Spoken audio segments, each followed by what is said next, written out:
Sherry keeps going on. Donald. This is Rebecca. Hi. Donald. Okay, in 30 seconds, I'm going to switch over to the please wait screen, and we'll get started as it happens. 30 segundos, solo contarlo y comentarlo. Ok. Darko, nos vemos ahorita. Tan serio, Darko. Sonrises, Darko. Estás muy serio. Mira, ya llegué, vente para acá. ¿Sí me escucha? No. Okay, I feel okay. I'm muting everyone. Right, okay, start the show.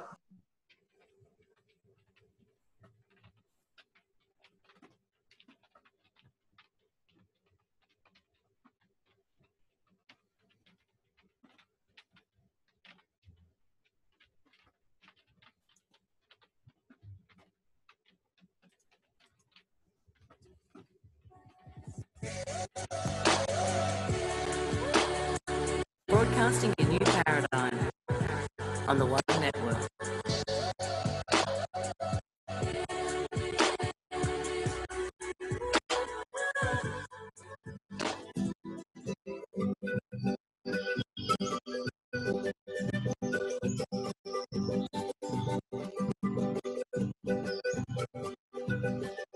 We invite you all to participate in the weekly discussions of the MIP team's project of sharing and restoration of the lands, hearts and lives in the jungles of Peru.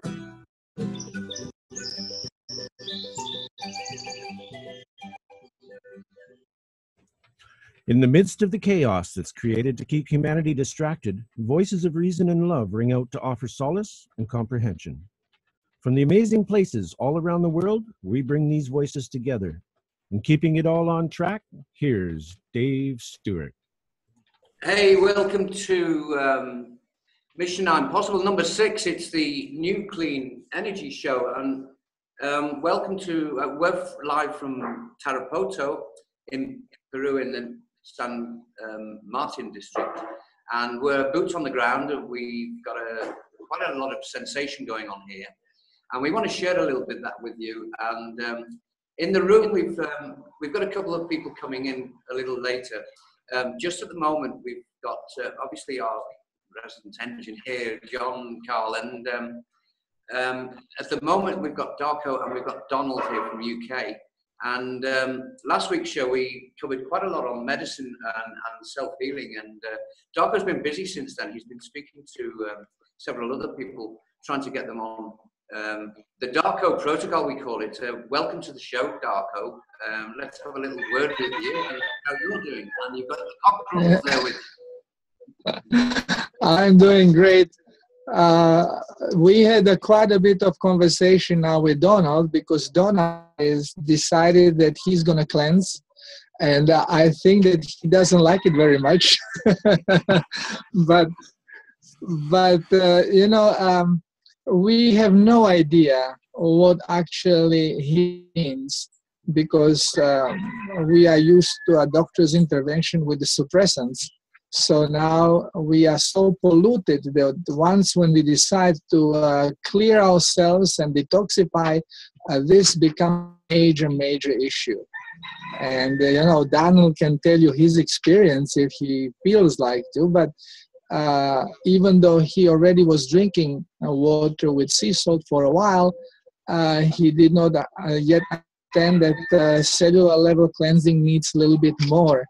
So now when he's doing this, completely different story is happening. Body is opening up and all the toxins are leaving. So if he's going to be, he will be coughing a little bit today. It's probably a good time to bring Donald into the show. So welcome to the show, Donald. Let's hear what you've got to say about your Dr. Darko's torture. How's that going down then with the urine? Well, let me put it this way.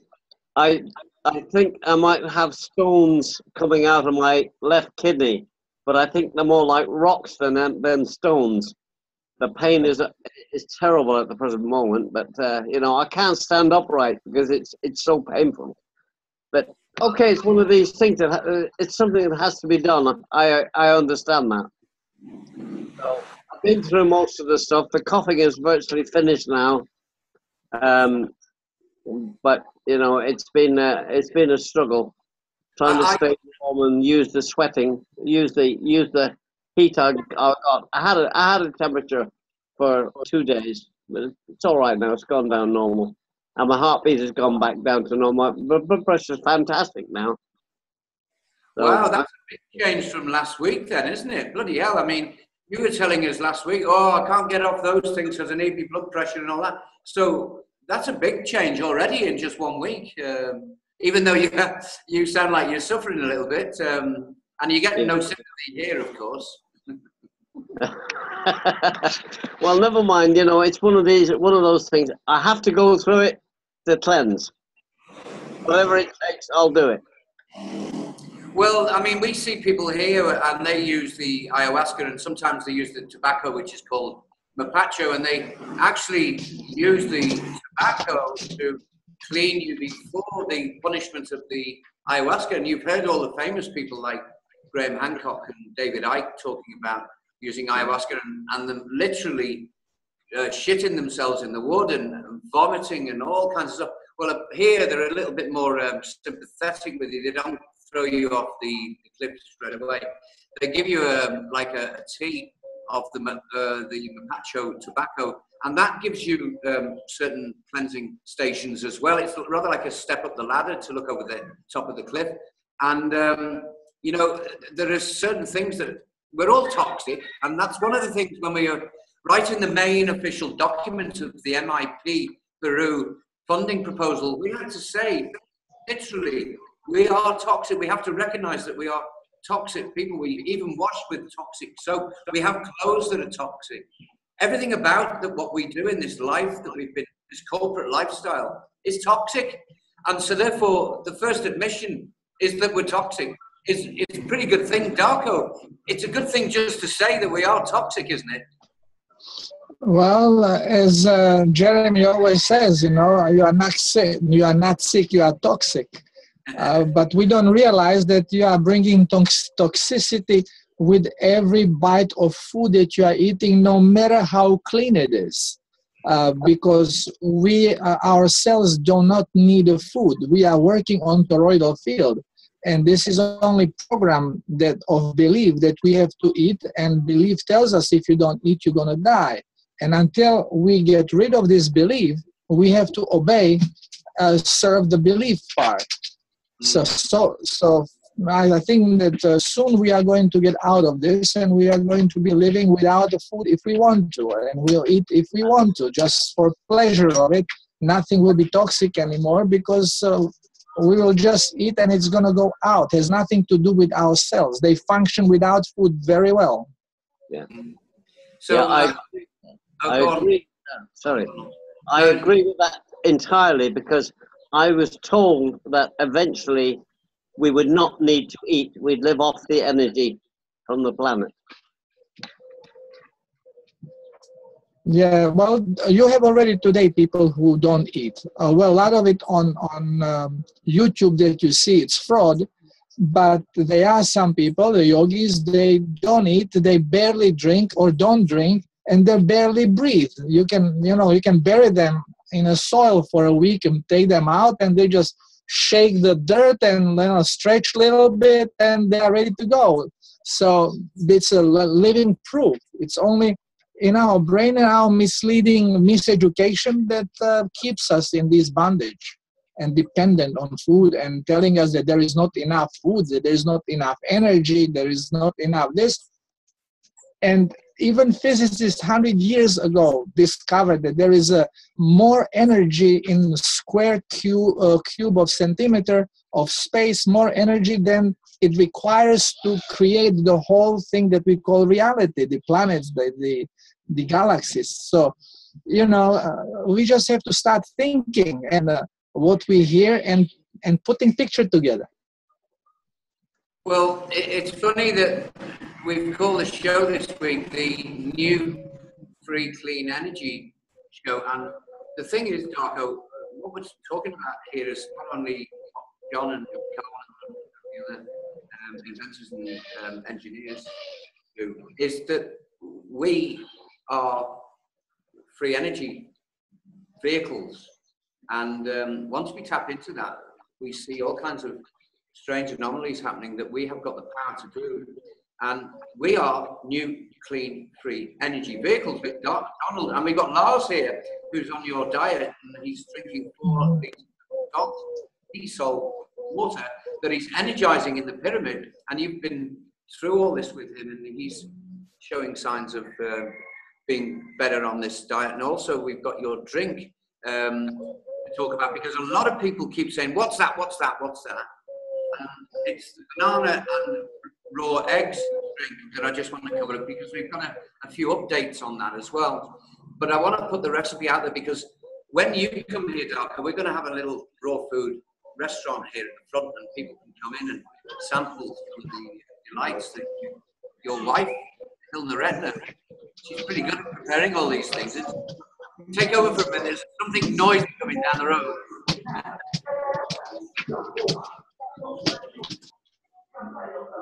There you go. Don't know if you heard that. John? Some sort. I heard it. I thought Darko was going to be jumping in. Oh, okay. Sorry. You probably didn't hear Well, no, I muted the mic. Noise was coming from somewhere else. It was coming from me, yeah. That's why I just warned you. Please take over for a minute. This police is going to. They had a foghorn down the road here. Anyway, no, I'm just going to say, can you just reiterate your raw food drink that you liquidize for us, please? Well, you know, we are being told a lot about vegetable diet, that we have to eat vegetables. And the thing is that with this frame of mind, it is really not the right thing to do, because our animal cells are created out of membranes which are consistent of fat and protein. So normally that this is your diet. We are omnivores, and every omnivore's diet is this. So my drink basically consists of what we should be eating like omnivores, which is your protein and fat, and that is your egg. And egg has all the vitamins soluble in the fat, which is the A, D, E, and K. So you don't have to worry about those ones when you have this. And then I introduce fruit in there just to give it substance. And this fruit is banana. And then you put coconut oil just to emphasize more of the saturated fat, which is your energy. And what is coconut oil is actually the intermittent chain, which is quite easy absorbable and very quickly can supply brain with the energy. And this, especially people who are losing memory, or people who are Alzheimer's disease people, they should eliminate carbohydrates or put them to bare minimum and start drinking a lot of coconut oil. By this, I mean at least 6 spoons a day. And very quickly, the brain starts functioning much better, and it can repair and heal itself. So the drink that is the banana drink, which is basically for per person 2 eggs, 2 or 3 bananas, depending how much you like to have in a stomach, and 2 or 3 spoons of coconut oil and a little bit of water so you can liquefy it, and blend it together and drink it. It's delicious. It's like a liquid ice cream. And it supplies you with all the energy and rebuilding material that your cells need when they are in healing process. Darko, may I ask, I have a friend up here in Canada who is his father's having issues recovering from a stroke. Would that be useful for that condition as well? Definitely. Any condition. Number 1 is cleansing, because you have to rebuild, especially in stroke, you have to rebuild the circulation, blood circulation, rebuild the blood vessels. And how to rebuild them? First, you have to hydrate them so they can cleanse, and then you have to give them material to fix themselves. And as you do this, same thing is for nerves. Nerve system needs exactly the same thing. It's a cell from our body. They are absolutely the same. They just activated different genes, so they do different function. But they need exactly the same thing. They hydrate the exactly same way. So, this is a therapy. One cures all, which sounds maybe a little ridiculous, but actually this is how it works. You cannot set one part of the body and heal it without actually affecting the rest of the body. So no matter what it is, you have an ulcer, you need this. You have a brain problem, you cannot sleep, insomnia, whatever, you need this. You have a cancer, you need this. I mean, just about anything there is problem, this is going to help your cell to fix it. It's all on cellular level. And medicine does not touch cells. Medicine just symptoms. You have inflammation, let's suppress it. You're running nose, let's suppress it. You have diarrhea, let's suppress it. And nothing is really touching the cell where all the problems are starting. And this protocol of mine basically goes into the cell. Let's clean the cells. And then, of course, you think that your problem is high blood pressure, and all of a sudden your kidneys start throwing stones out, or you start getting green diarrhea because you are so toxic that this toxicity turns everything in a smudge green decaying garbage. So you never know what to expect once when you go to real cleansing. And my protocol, very simple. Medicine is so simple, it's unbelievable. They just complicated it like hell to make money on it. But it's so simple that, it's what it is. You don't need to buy anything, actually. Sea salt, water, egg, you steal from the chicken poop there, and you are running. More that you need. Banana is there just to make us happy, to give you some sweetness, to give you a little more substance, but actually you don't get anything from this banana. So you can, if you want, you can put 10 bananas in there. As long as you have your eggs and coconut oil, you are running. Bananas is pure destruction. Well, Darko, I think you know now that when you do come to Peru, to the Tarapoto headquarters, we've got our own brand. Now, Enrique has built the factory. Now, just to give you a measure of the size of the factory, he gets a wagon, 20-ton wagon full of coconuts dropped off at him, and he dehusks them. He obviously takes the liquid out as well, and then he cold presses the, it's the best form of coconut oil. And this, just tell it, I was looking this on the internet the other day, and it actually says it triggers the brain. It's that good that it triggers sensation in the brain. This stuff is that good. Can you just confirm that to us? Well, coconut oil basically is medium chain oil, so it's like omega-6, okay? But it's fully saturated, which is the only oil that animals should take, because it does not does not become reactive if you heat it up. You can actually cook with it, and this is the best oil to cook with. This, besides of the animal fats. And also because it's middle chain fat acid, it is easy to absorb. So it quite quickly goes from intestines into blood, and from blood into cells, and it then supplies energy. The only problem is that if we are running on sugars, how you see, our cell needs certain amount of energy. This is the program that we are working on, okay? We think that this is what happens. So to use a fat has way more energy than sugar. This is a simple no-brainer. What is fat? Is a chain of carbons connected to hydrogen. What is sugar, glucose? Is same thing, plus has oxygen. What is the energy in all this? Is the hydrogen. So if oxygen is taking space of two hydrogens, you have 2 times less energy, plus the one space. So, you know, almost 3 times less energy you have in glucose than you have in fat. But where the problem is, that to separate the hydrogen from carbon, you need to put oxygen, because you bond hydrogen to oxygen, create carbon dioxide, and you exhale it or use it in the body for other functions. This oxygen, since fat doesn't have it, has to be injected. Every animal cell has in mitochondria, which are these little generators that makes the synthesis. They have injector pumps. So when a molecule of fat comes in, it gets injected certain amount of oxygen to make this reaction possible. It is tightly controlled reaction, so it happens slowly.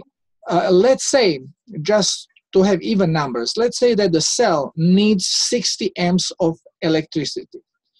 Well, one mitochondria, let's say, can make 20 amps. So you need three mitochondria to provide sufficient energy if it's running on fat.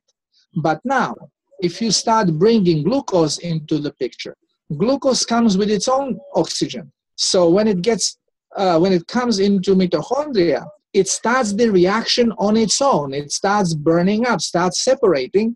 But what happens? The oxygen pump shoots oxygen. So you have the same effect like welder when it's welding, and with satellite welding, okay, so satellite has oxygen, heats up the metal, ready to start welding, and somebody opens double the oxygen. What happens? You burn a hole, just goes away. So this happens in a cell, actually very violent explosive reaction where a lot of energy is being made in very short amount of time. So what happens? A little bit sugar that comes in creates a lot of energy instantaneously. Now the cell is like a battery, you cannot overcharge it. So not to get overcharged, it discontinues the mitochondria now that it doesn't need, because it's producing a lot of energy on much less generators running. And now when you finish eating and you finish with this energy, okay, so you've created this energy that was there. Now you use it in 1 hour or so, and now you need more energy. So your cell requests energy. So triglyceride goes in the blood, because normally your cell will do what is requested. So your reserve food is fat. So they push fat in the blood. Your blood gets saturated with the triglycerides. They hit the place, but only 1 or 2 mitochondria are working, which means there is not enough of them now to produce enough energy using fat. And this is why our brain starts getting berserk, because it runs on low energy. And our recovery, why do we sleep? Because during the sleep, our cells regenerate. They produce glycogen, which is the glucose that they need for daily purposes as a booster, not as a primary fuel, but as a boosting fuel.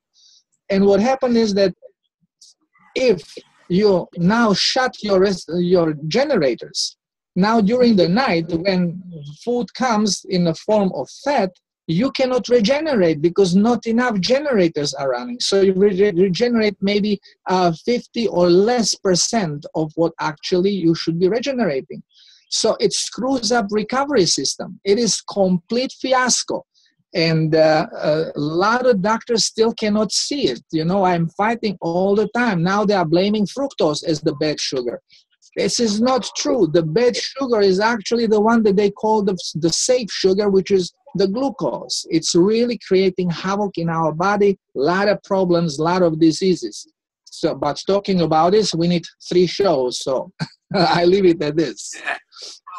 I mean, just to reiterate a couple of things there. that you said, because this is very important. I mean, don't forget, and you know me, I just work on self-healing, and some things I'm good at and some things I'm bad at, and I think we're all like that, you know. Some are better than others, but the fact is that what you just said there, that they tell you that it's the good sugar and the bad sugar, and all the stuff that they tell us is pretty bad. I mean, they tell you that fluoride's good for water. I mean, and here in Peru, they put fluoride in the water. I mean, these are things that have been approved, and it's such nonsense that you can bet your bottom dollar that if it's advertised on TV, don't use it. And if it's out there in nature, use it.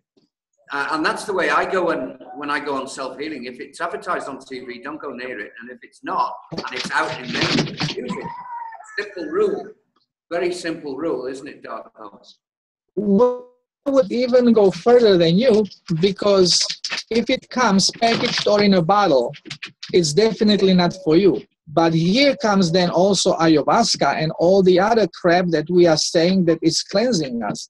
It is doing certain cleansing in very short time, very violently, but it does not completely cleanse you. So this is something that we have to understand.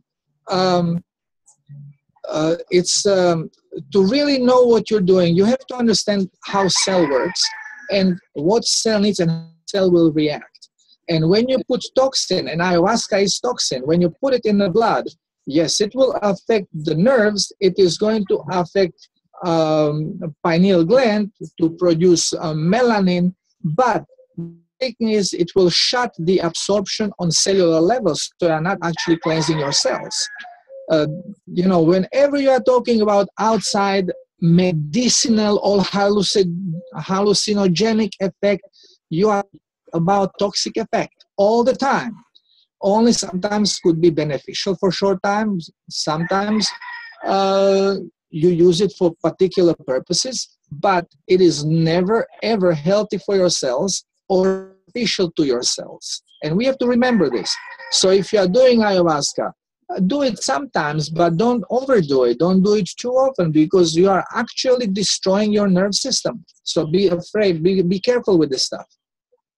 That's great advice, and I thank you for that, because I've often wondered, and I'm one of those that haven't had the call for ayahuasca. I mean, I do human design. I get a lot of DMT off human design. I get my pineal gland opened up every now and then.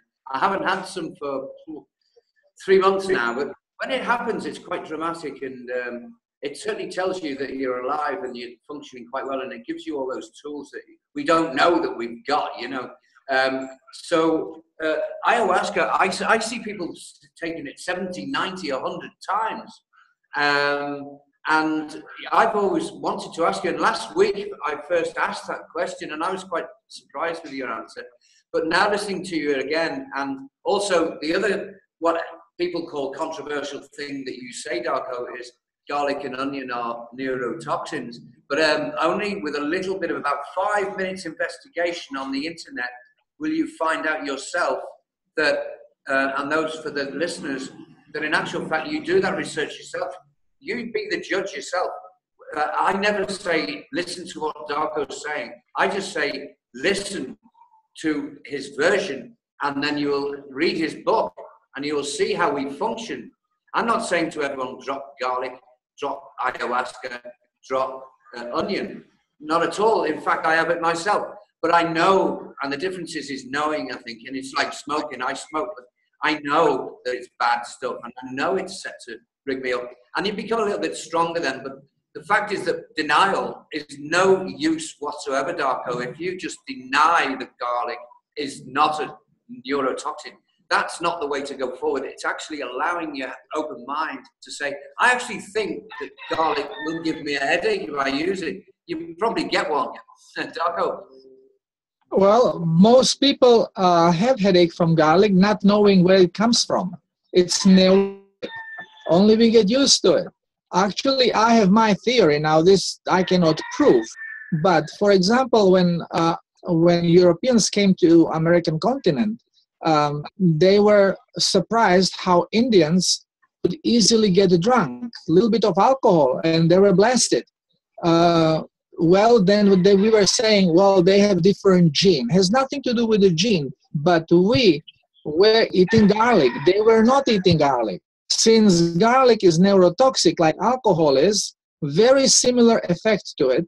So we are preconditioned. Our brain cells close as soon as there is this kind of a toxin in our blood, and they don't absorb it.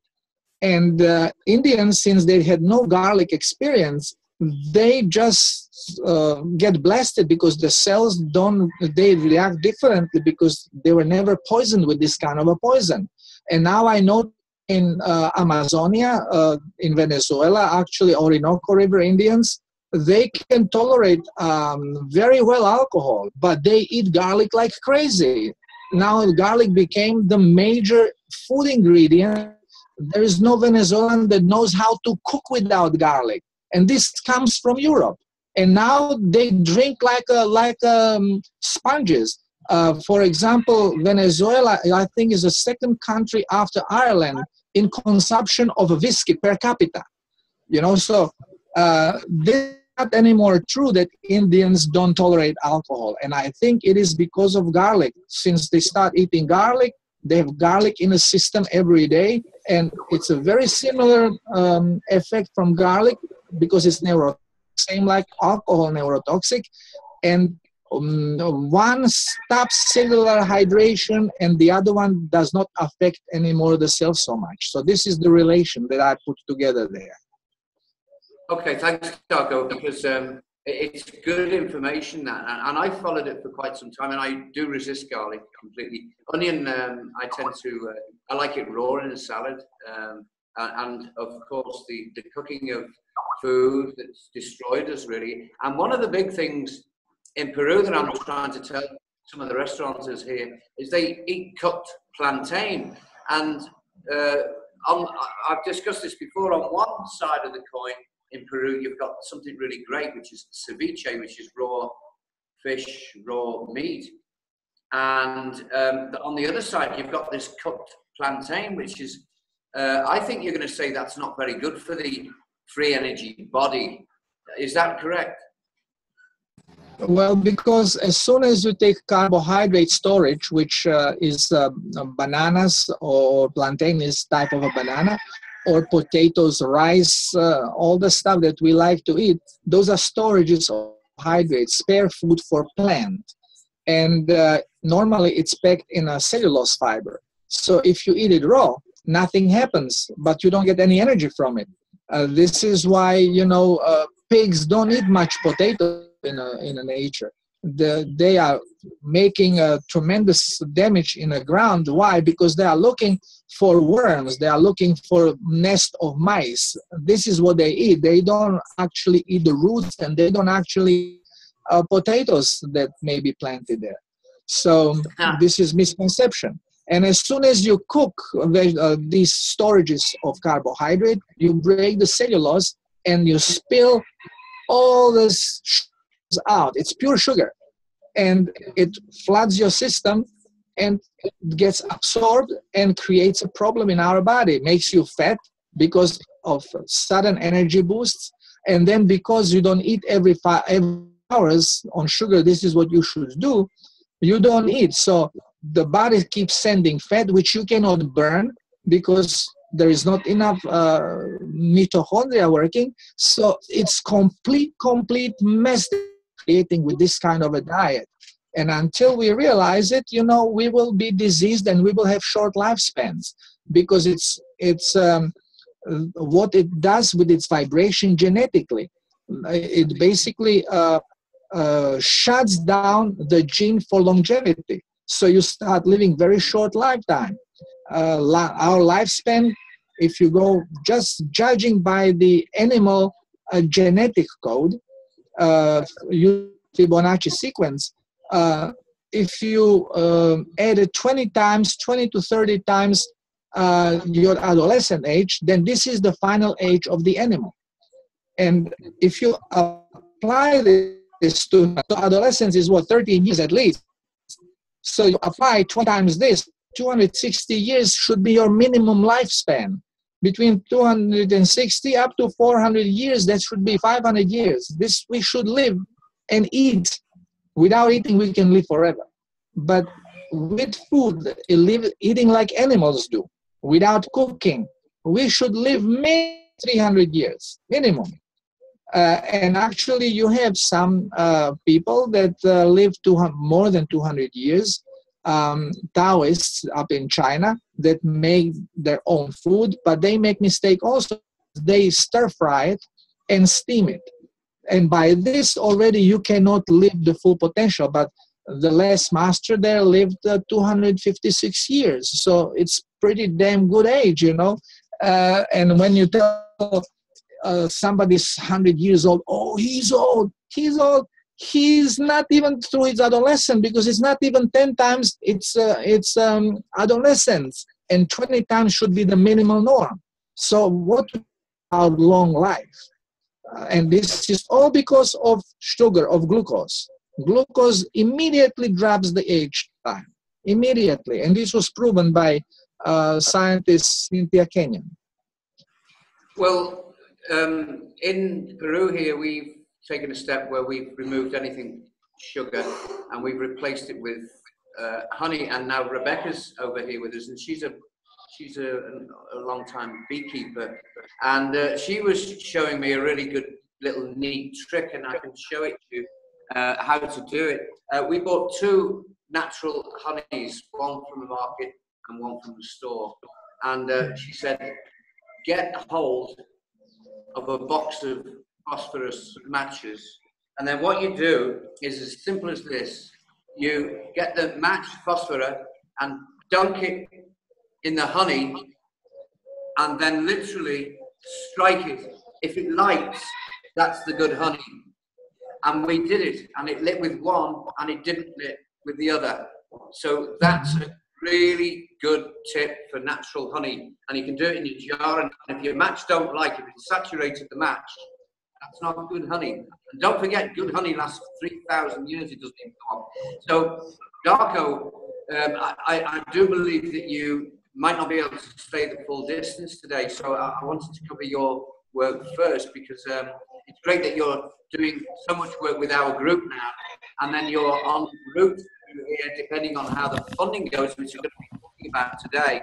So what I wanted to recap was that just for other people who are interested in getting your book, can you make sure that you put your website on in with Anna Lipari so that she can broadcast it around, that people get an access to your book?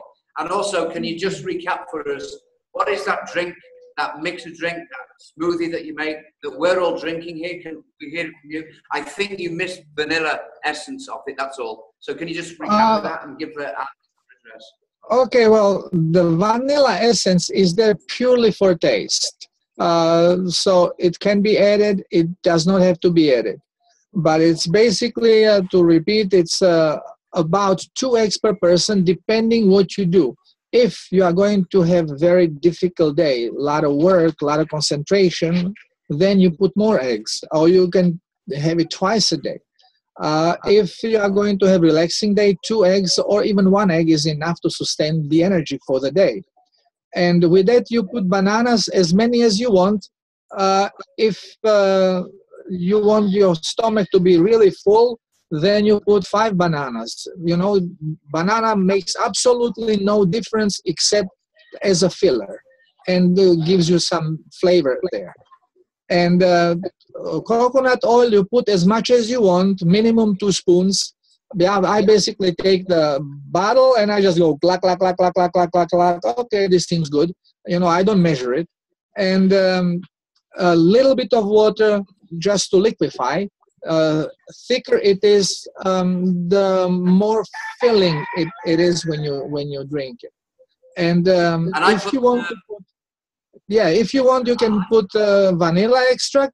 And also sometimes you can put cinnamon, or, you know, if you want, just to change the flavor. But remember, different additives may change also what the cells are doing. So if you are in cleansing, you don't want to add nothing that will prevent hydration on cellular level.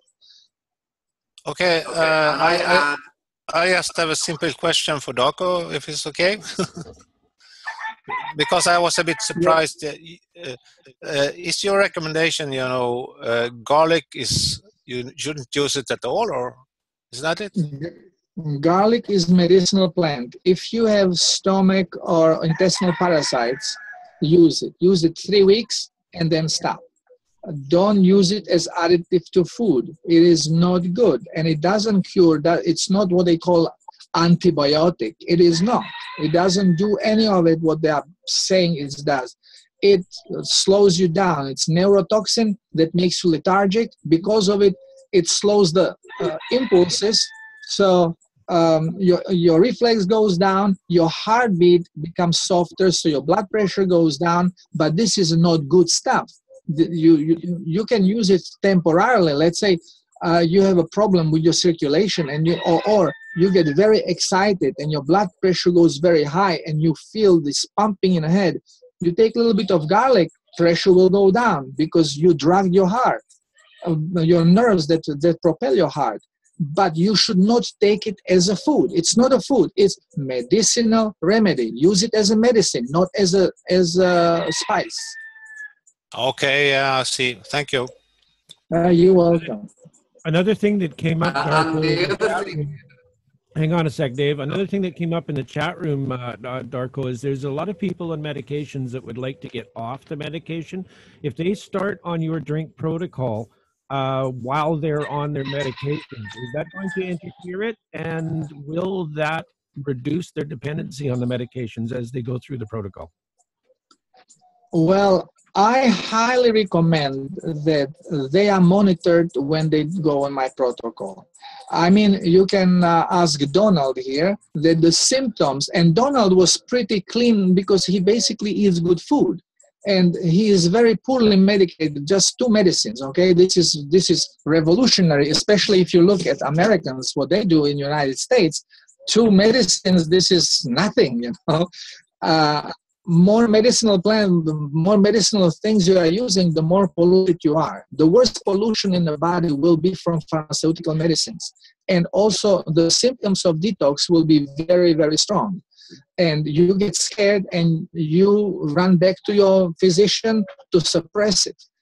This is why I highly recommend someone to lead you through this that will be in contact all the time. Something happens to you, you have green diarrhea or you vomit green stuff, you're gonna be scared to shit. So this is, you can always contact somebody on, I'm here. Another doctor that I know knows these things is Jeremy Ayers, also can be reached through internet, and we can lead you through these things so you don't ever have any problems of doubting if this is bad for you, because whenever you doubt, you're actually creating another problem. You are creating stress.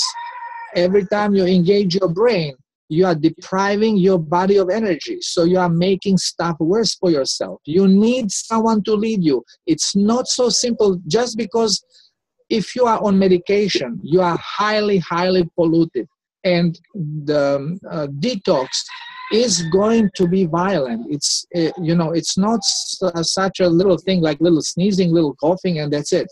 It is really, really violent. And when Donald was talking about blemming out, of course, this is your body's reaction trying to tell you it wants to get rid of stuff, doesn't it? And that's why you go a bundle on the salt. I was just going to say to you that we missed off the sea salt that we should be putting in that drink as well, because I always put a great helping of sea salt in there and let that crush up. And in the chat room, I noticed that somebody was saying about turmeric. Well, I call it saffron, or you can call it whatever you want. But when you activate it, and I put black pepper in there because that cleans out my sinuses, and I get a runny nose for about 2 minutes afterwards, and then it's gone. It's all over. But it activates the turmeric. Well, these are all little medicinal assistance. There is of very little value when you really go into cleansing. Turmeric Yeah, antioxidant. Your biggest, most potent antioxidant is your uric acid, and you have plenty of it. You don't have to worry about antioxidants. You don't want to put anything when you are cleansing, especially on a cellular level.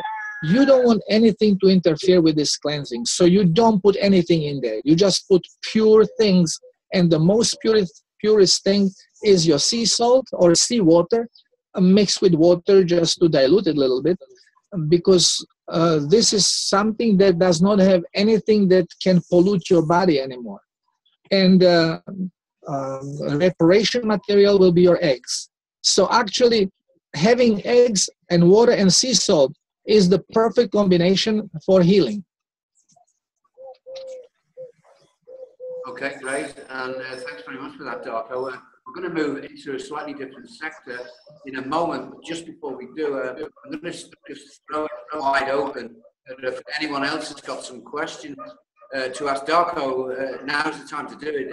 Fosse, and Donald, JC, have you got any questions for Darko before we move on to a slightly different energy field? Not that it's totally different either, Darko.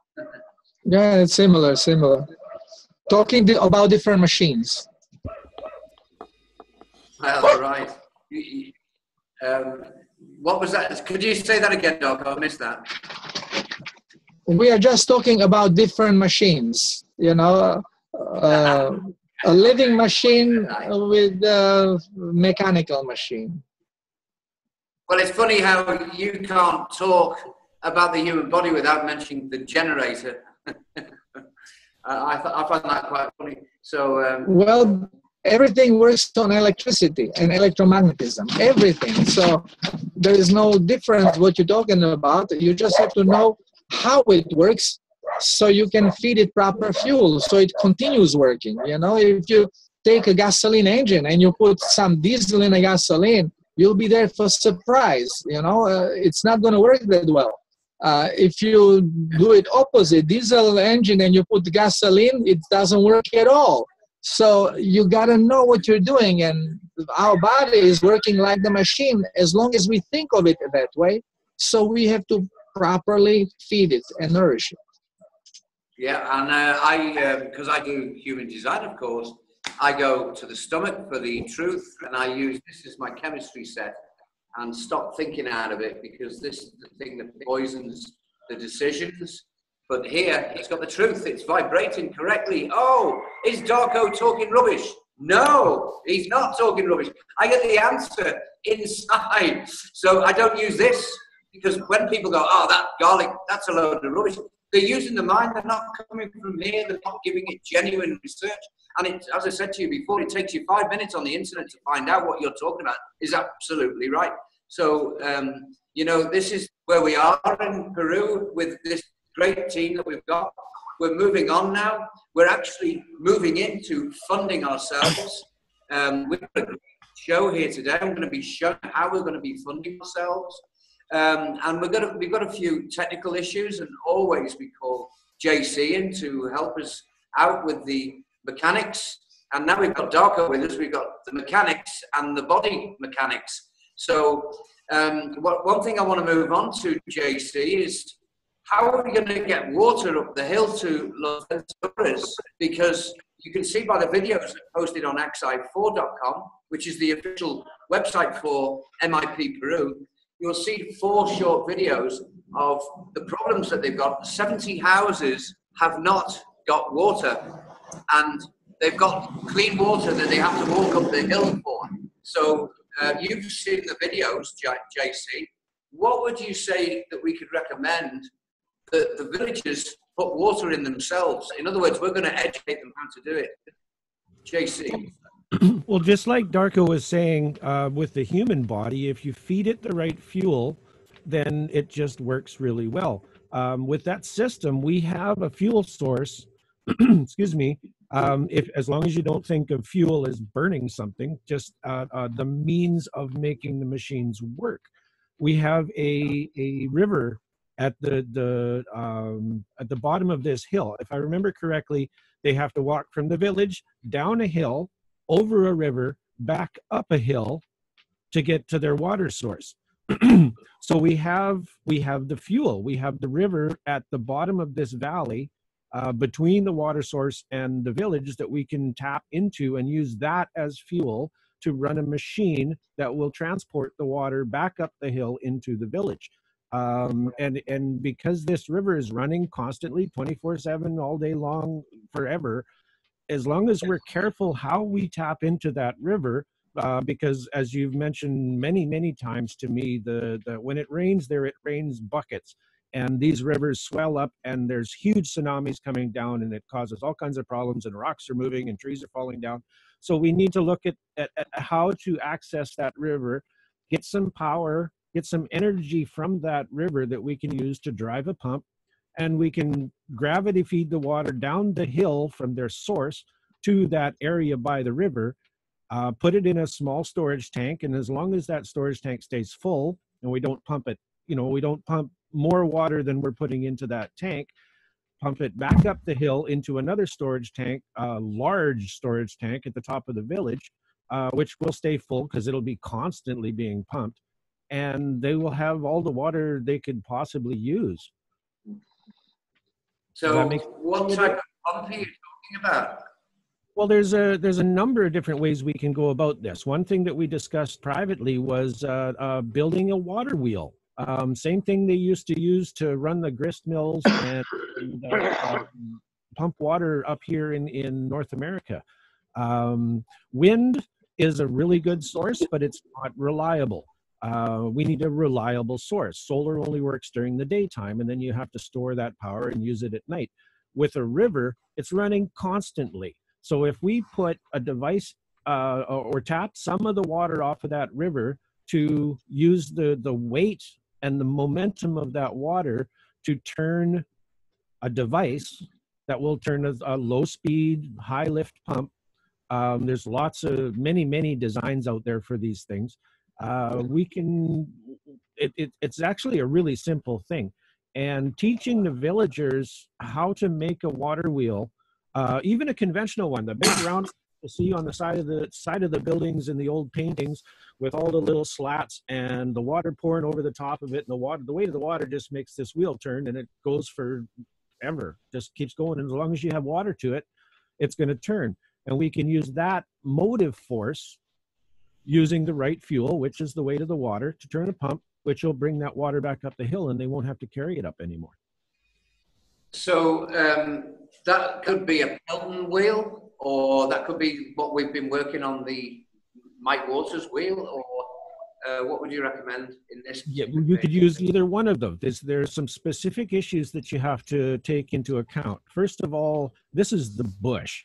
So having a device that runs at high speed, like a Pelton wheel, they're designed to go really fast, and they're designed to use a high pressure through a little tiny nozzle spraying on a wheel with a bunch of spoons sticking out of it.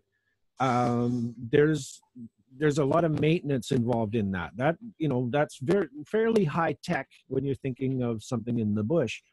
If we go to a low speed system, something that doesn't turn fast, say a 5 or a 6 foot diameter water wheel that might turn 60, maybe 90 revolutions per minute, there's very little wear on the bearings. The bearings are easy to do. We can just use what's called a plain bearing, which is a bearing surface with a shaft sitting on that surface, turning very slowly, and we constantly feed it some source of a lubricant, like coconut oil, anything. We can even use some of the water. If we're really clever and we design these bearings properly, we can use water to lubricate this thing. And then it's self-lubricating. It's going to last a long time. If it does break, it's not going to go boom. It's just going to kind of slow down and stop. They can repair it themselves. If something breaks or a rock comes down and knocks a few of the little buckets out of the top, they can go into the bush and find a log and cut a piece out of the log and make another part for it in a very short period of time. They can repair it themselves. They can make pretty much all of it themselves. And additionally, if it is necessary to bring in metal the new kind of technology. If we put a high quality metal roller bearing on this water wheel, that roller bearing, as long as we keep it from corroding, is going to last forever. It just will, because it's. Go ahead. Are you saying that we should consider asking the locals to build this wheel with either, you know, the blades that you've come up with and that out of metal and use it for water, and then they can build the whole thing from materials local sourced? Is that what you're suggesting that we attempt to do? What I'm initially suggesting is to get some of the more what's the word I'm looking for, more experienced minds in that village together, and first of all discuss options. This is what we see that we can do, or that you can do, so that the girls don't have to go and lug 50 pounds of water up this hill anymore. What do you have? Ask the villages themselves. What do you have available that we can use, or that you can use to create this system to work? Chances are they have never seen or conceived of just a simple round water wheel that the water pours over and it makes this thing go around.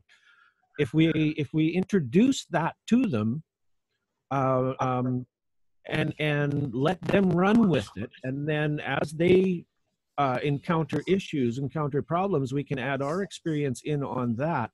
That's going to go a long ways to empowering these people to say, well, hey, we have this other problem, this solution we never heard of, but this part of the solution might work over here. Let's try that. And once you start getting these people to think a little bit differently, and give them a little bit more knowledge, particularly stuff they can do with a rock and a machete, they're going to run with it, and they're going to solve their own problems. They won't need our input except for perhaps with very specific issues. Okay. Well, Boss is fumbling around there. And it might be a good... I have some thinking, about... because I'm pretty excited about these new crystal batteries that Nick is promoting in Morocco. I think that's a good thing. I'm gonna try it myself, but I haven't so far. But I like that. Yeah, it's been pretty cool with Nick coming out with that, and also a couple of our guys have put their hands on the fact that we can go and get some recycled batteries and clean them out and put the ingredients in there and keep it gelled. I think, John, you said that the more that you keep it gelled and liquid state, more like than letting it go off like concrete, the more chance you've got to keep the energy recharging. Is that right, John? Well, when I was looking at this, the first Hutchinson iteration of this battery, what occurred to me is he's making this concrete, this hard, rock hard salt slurry that hardens up like plaster of Paris. It just becomes a rock. And if you have any sort of corrosion within the interface, the boundary between that concrete and your electrodes, there's no way you can renew this in any way, shape, or form unless you melt it back down again. What Nick has found is it works just as well, if not better, if you don't melt it, but you mix it with a little tiny bit of water, just so you have this, like, it's almost the thickness of frosting, maybe a really thick milkshake. And then if you do have any of that corrosion or that boundary between the I'm going to call it an electrolyte. It's not really the accurate term, but between the electrolyte and your electrodes, essentially just grab the battery and give it a shake.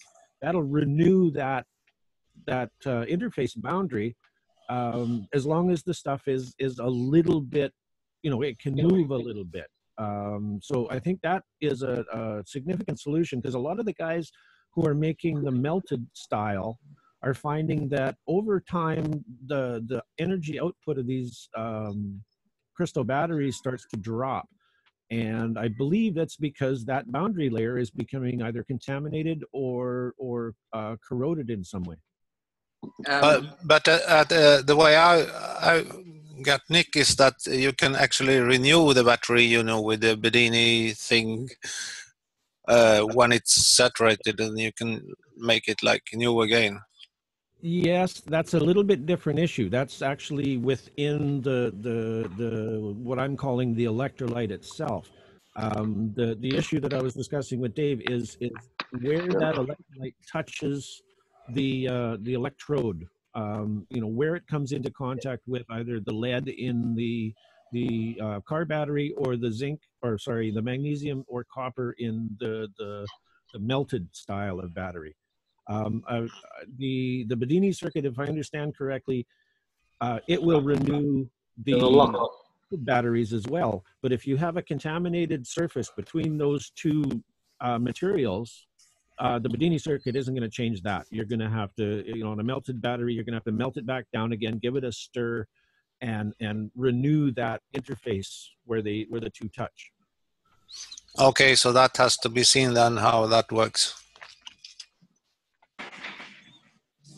It's John, it's interesting that you say what you're saying there, because when I tend to light these lights with the earth battery, the water battery, and the fruit battery, when I use fruit and line it up with copper and galvanize it, it's always the wet ones that give the best power. And that's just a really basic, simple science from nature, that even when I hook it up to a leaf and I stick the two elements into a leaf, I get at least half a volt, maybe more, of power from a leaf. So, you know, it just proves to me that everything, one, is power, and two, everything moist.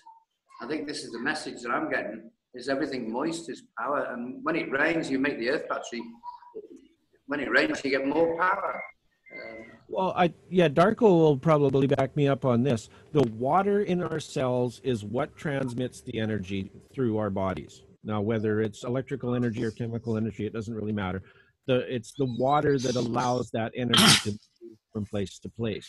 Now, pure water, distilled water, dihydrogen oxide, H2O, whatever you want to call it, in and of itself is not conductive. It doesn't like to transmit what most people understand as electricity. So you need to put a little bit of a contaminant in there. You need some sort of a salt to allow the electrons to flow through this energy. As well as with your batteries, particularly just the seawater, the saltwater batteries, when you make one of those with a copper and a zinc or a galvanized electrode, you put them in and you start drawing current off it, what you'll notice is they'll start forming bubbles. And the bubbles will stick to those electrodes. And over time, as the bubbles build up, your energy output of this battery is going to drop. But if you just take a toothpick and break those bubbles down, poof, your energy comes right back up again. The same sort of thinking would fit with these crystal batteries. Instead of a bubble, it's going to be something else is going to get in there to stop that energy flow. If the crystal material itself can't move, can't flow, can't release whatever is being formed at that boundary layer, then it's just going to stay there, and your battery is going to get weaker and weaker and weaker over time. With a slightly liquid battery, that whatever is formed at that boundary layer, whatever is reducing the effectiveness of the connection between that crystal salts and your electrodes, that can move out of the way. And just like taking the toothpick and wiping those bubbles off, whatever's in there that's causing the batteries to reduce can be eliminated, can be allowed to leave the system. And then once, there goes a car. When you deal with that issue, again, as Boss brought up, over time, the actual crystal salts are going to weaken. So we hit it with the Bedini SSG recharger, which renews the whole system within the structure of the crystals itself. So with as long as we can make sure that the battery can renew itself as best as possible, and we have the ability to replenish, I guess would be the word, the chemistry within the crystal salts without actually having to replace the salts, we've got a battery that'll last forever. Isn't it interesting? Isn't it interesting that Darko, that we're talking about the human body being a battery as well? Because when you plug into the pulsar, which is this one that I keep showing you, the Darko's pulsar, when you plug into that, Darko's always telling you, make sure you've got plenty of salt water in you. And Darko, you basically, we're a battery, and this is what we're talking about with free energy. We are free energy. We are a battery, aren't we? Well, wherever is water, water creates the battery, because molecules of water, when they go into the cell, they are not just random. They actually are in order, and they are polarized and laid positive, negative, positive, negative, positive, negative. So actually, the water in the cell turns cell into battery. And this is what cell is, because cell produces energy and stores it. And store energy to run beautifully 1 hour, hour and a half on stored energy. And after that, it depletes it and needs to create more. So this is why then you get more hydrogen. But otherwise, yeah, the whole creation is electromagnetic, and the battery is just the way how to store it, you know, for our usage. And it's quite simple. We are trying to make it very complicated, and it really is not. It's simple. Yeah, very interesting. And it's funny, I knew that when you started the Doctor's Show, I knew that I was going down the energy road, that we would meet right at the end, that the quantum mechanics and the quantum biology would absolutely conjoin, you know. So I'm sure Donald wants to say something right now. Yeah, I used to work on aircraft batteries, lead acid and alkaline type batteries. One of the things about this was crystallization between the plates and the liquid. You used to get this crystal. What we used to do, literally empty the battery out, wash it out with distilled water, and it all came back again. Just refill it with lead acid, and it worked perfectly. And we used to get batteries down to about 45%, and then we would do that with them. Well, on aircraft batteries, you weren't allowed to go lower than about. You could only lose 13% of the overall output. There was a very strict way of doing that. Now, the charging system they use, actually, if it could not produce its full power within a given space of time, it would cut out and tell you to wash out the battery. They said the sign is called crystallization, and you just get rid of it. Now, the crystal battery will be exactly the same, I'm sure. There is a reaction taking place between the plates. As we're using lead acid plates, it's well-known fact. Now, I used to work with marathon batteries as well, and absolute batteries. Absolute is a completely sealed system. It doesn't use any lead acid. What they do, they fill the battery first, but all the plates are covered in a membrane which absorbs the acid, and they just empty it out. They seal it off, and it recombines on a regular basis. And you can put them. You know, we had the one at an exhibition.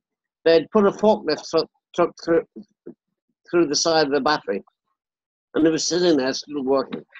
So we looked at these batteries and we thought, well, what is it? So anyway, the manufacturers came down, and they actually, I think they were telling us about a crystal battery, because they were saying we have a new type of battery that just use salts inside it, and they were experimenting with that at the time. Well, that was over 30 years ago now.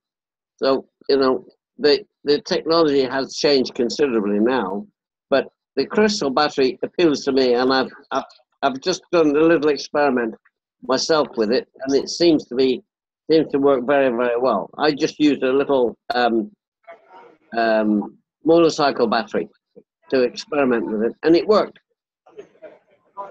And it's a very good system. But yeah, when I come down here, we'll start building some. We get some. The ideal thing to do is get a forklift battery. The forklift batteries are, you know, huge things. And yeah. Sorry. Could I ask you to do a load test on your motorcycle battery? Give me an idea of what it would normally be if it was typical lead acid. Do a load test and find out how much current you can get out of it.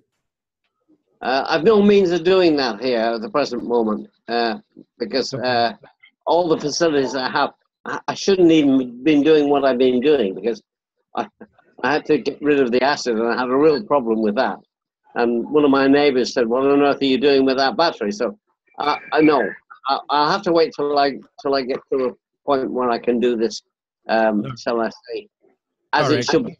That's one of the things that hasn't come up yet is this is a really good idea. We know we get 12 volts out of these batteries, but how much current can we access at one shot? That was one of my questions. You know, what's the fall-off rate of it? And we found that the batteries that required to give a lot of current needed very large plates to cope reasonably well. Now, one of the big problems we had was crystallization, and it always happened, particularly on the high power battery, the one that was, you know, to start an aircraft at 360 amps just to get the engine running, and those batteries on that for about 4 or 5 minutes. They're 24 volt batteries, and you know that's a hell of a load. And they went away from lead acid in the end and went to alkaline batteries. They were far better and more tolerant of this high load. But the Canberra jet bombers, which I was working on, they had twin lead acid batteries. You had to be very careful with them because they although they were high capacity for a start, standard load they didn't like at all. So, you know, my experience with batteries will be of use anyway. Donald, can I interject there? Talking of batteries and people who work on batteries, we've got Carl Martin with us now en route to Peru. Carl, welcome to the show, and tell us where you are. What's going on? Well, I'm at DFW Airport. I'm sitting at the gate, and I'm going to be boarding the plane here in looks like about 20 minutes. So the plane's on time. Yeah, it says boarding in 19 minutes. So, and I've got business class, so they'll probably let me go first, you know. Wow. I had coming through the security over here. Yeah, it's like getting with the ticket counter and all that. Yeah, it's priority stuff for me, man. It's good. So far it's been a good experience. Oh, that's excellent, Carl. I'm so happy you're finally on your way. Yeah. Yeah, well, just if you're catching the plane in 17 3/4 minutes, I'd just like you to see a friendly face who's here right now, and there's Carl in Texas. Hi, Rebecca. Hi, Carl. I'll see you tomorrow morning.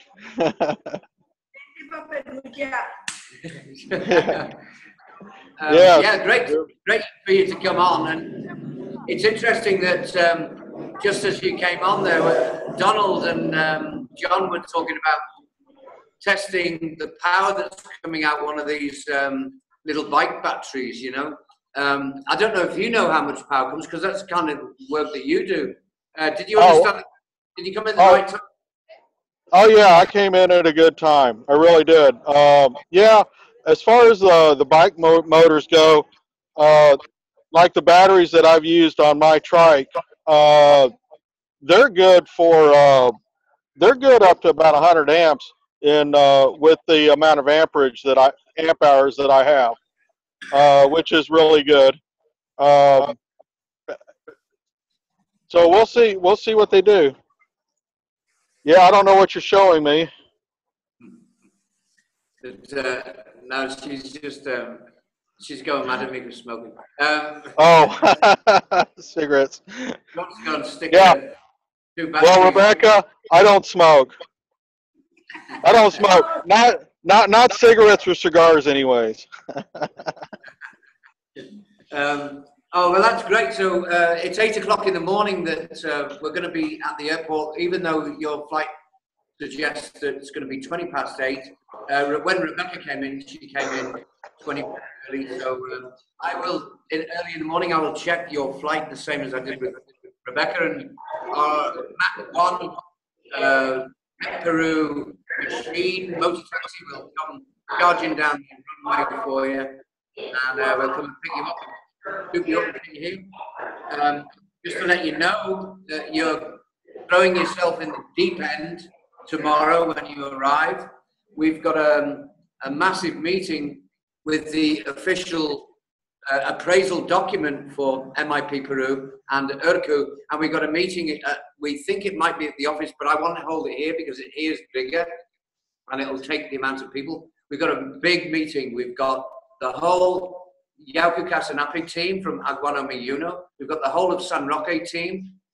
We've got the whole Mip Peru team here, and you're one of them. And we've got the URCU team coming, and then we've got Marini's team coming. So that's a big meeting, and we're all hands on the pump to get this document finalized and sent out. And that'll be game over, and the funding starts coming in. Even if it's just paying for our expensive car, you know, it'll pay for the place. It'll pay for us to get some of the projects going. So you're coming in at the deep end. How's about that, Carl? Yeah, well, I've been able to keep up with the MIP Skype room. Even though my internet has been kind of spotty where I was at, I was able to keep up with some of it. I did have a pretty good connection this morning, so I was able to do some good posting on Sue, which I hadn't done for several days. But the last several days has been really good for me, spending it with my friend Trudy. And so we got, you know, that was really good. Had a good Christmas. Hope everybody had a good Christmas. And yeah, I'm just glad to be able to be on the show here for a few minutes waiting for my plane. Yeah, really cool. We were delighted to see you come on, and you know, we're hours away from meeting you down here. This is going to be a bear hug, a cosmic bear hug going on right there. I can feel it right now, Carl. Oh yeah. So we've been, you can tell there's a lady's influence in the camp. We've got little dolphins stuck on the wall here and there, little flowers painted here. We've got a map of Colombia over there now with all the fauna and all the animals that you can find in different areas and all that. And it borders with Peru. So Rebecca's slowly putting her influence. I've got a clean bedroom now, which I didn't normally have. So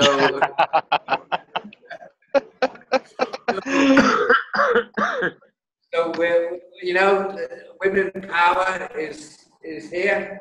So bless her cotton socks, she's doing a great job. And we literally picked her off the airplane, stuffed her in the motor taxi, and took her, guess where? Straight to the recycling centre. All right. And it was very interesting, actually. We did do a good job there. And of course, it's Rebecca's field, one of her fields. So it was an extremely interesting visit, and I've got a video to show you the plastic recycling and how they separate the water. With water, they separate the paper, and then what type of plastic goes where and how they do it. It's a really good job, but my God, are we asking a lot of us to recreate that? So I'm going to be having a recycling show, and Rebecca can come in and give her 10 penneth worth. And we'll hopefully have Enrique on the show, because Enrique's built the coconut factory. And I told you before, this is not a small machine that makes this. This is a big machine. And he's got the engineers built. And you can imagine, Carl, that's stripping coconuts and crushing the, I mean, Darko, You know what size that machine is because you used to do this in Venezuela, didn't you? No, I know a guy who brought this from India, but it's old-fashioned with the grinding stones. I mean, this is old-fashioned stuff. But what he basically did is breaking the coconut, and for me, he actually peeled them because I didn't want the bitterness I needed for drinking. So he would peel them and dry them, and when they were dry, then he would crush them, press them into coconut oil. And this is probably the best oil you can get.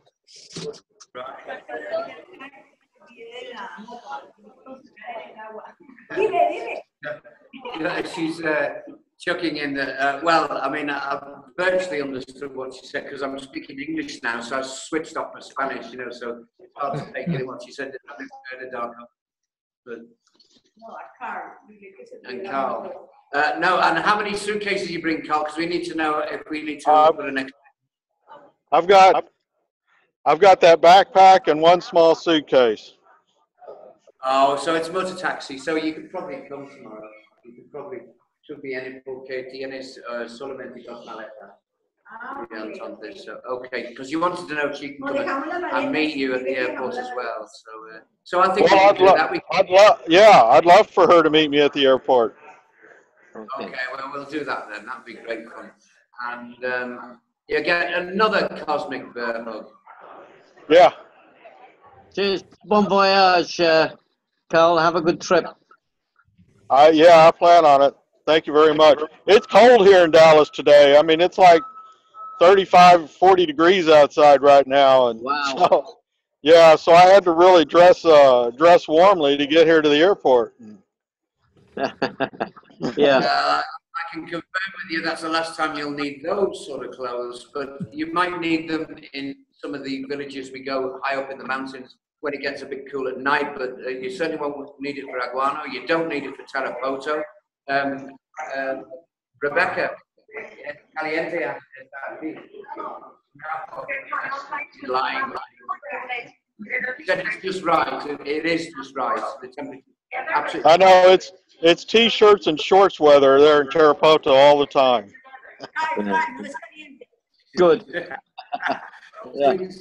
The mountains in Colombia, it's cold there, you know. She said it's boiling hot here, so maybe there's a contrast there. But for me, it's perfect conditions. And for Darko coming over here, he'd just be moving into exactly the same plane as the Caribbean. It's exactly the same, just a little cooler at night. That's all. So you've got that to look forward to. You will feel it when you get off at the airport at Tarapoto tomorrow morning. Even by 8 o'clock tomorrow morning, you'll feel it, Carl.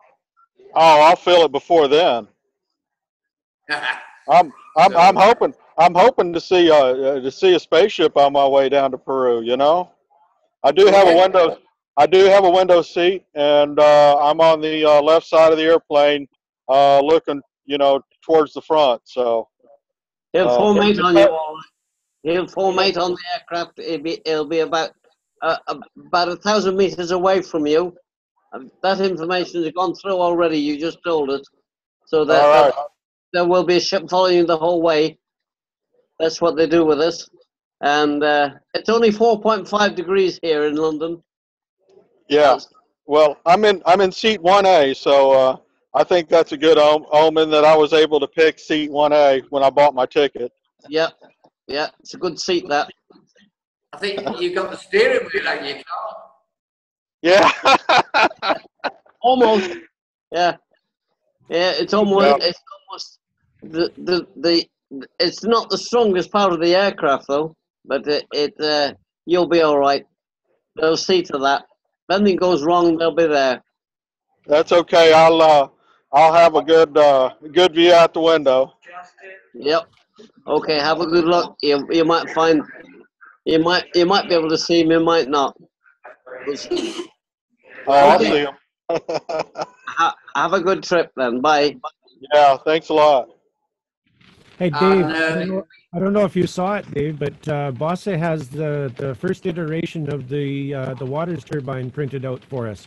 It doesn't look like it's a complete print though. Can you talk to us a little bit about what was going on with that, boss? Look at that, huh? You're muted, boss. That's better. Thank you. Okay, boss. It's exactly true as you say, John. I printed just half size of that thing, and that looks pretty good. But I just have to solve the final thing about getting this thing in the middle, to print out good. But the thing is, just it takes a long time. It's like 24 hours to print it out. So I haven't printed the full one, but I'm pretty optimistic I will be able to do it now pretty soon. Can we have another look at it there, Bossy? That's yeah, sure.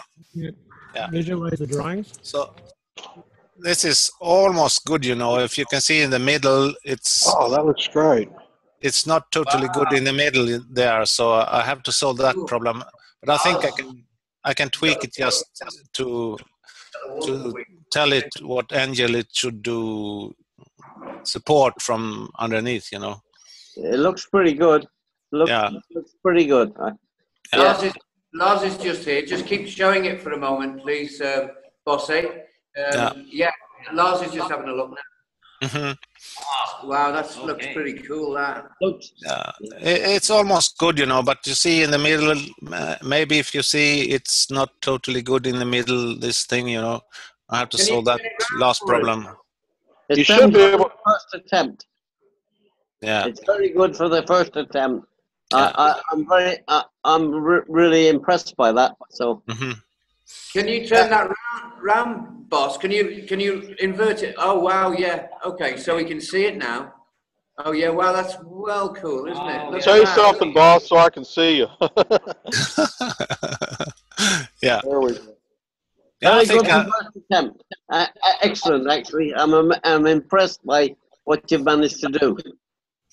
Yeah, I think I will solve it in the end, but it's just that middle thing. I can tweak that angle on what it's going to do support from underneath, and if I do that, I think I'm good. Really cool. Well, I can see it. Thank I you. don't know about you, John, but I can see it too with that. But do you see the possibilities with that now, Dave and Carl? Just now that you've seen an actual physical one in your hand, the air version will have lots more, but very thin blades instead of those big, long, wide blades on the air version.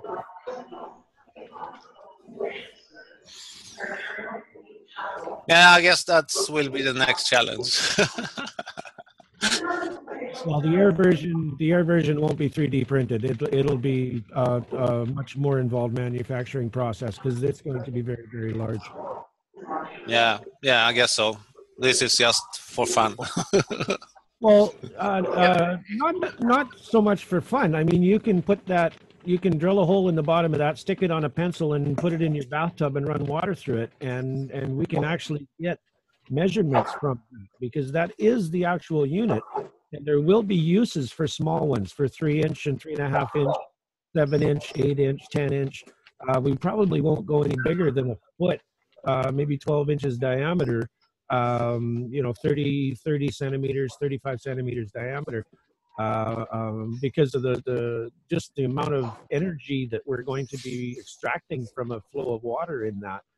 But once we have the complete version built with the little top cap glued on to strengthen those veins, it's gonna be an amazing thing to play with. Mm. And you may be able to use that one.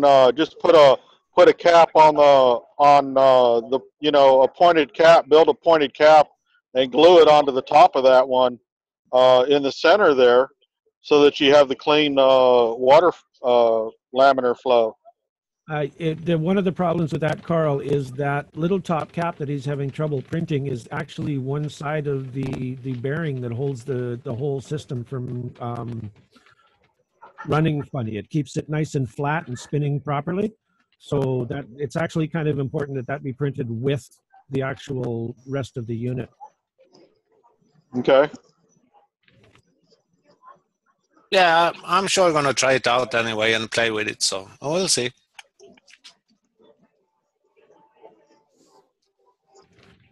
I would like to sit in a back of 2 horsepower engine and see if it does any pull.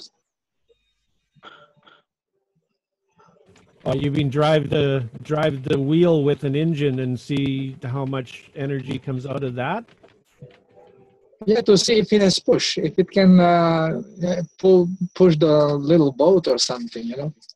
Well, it will produce thrust, but that design would have to be changed a little bit.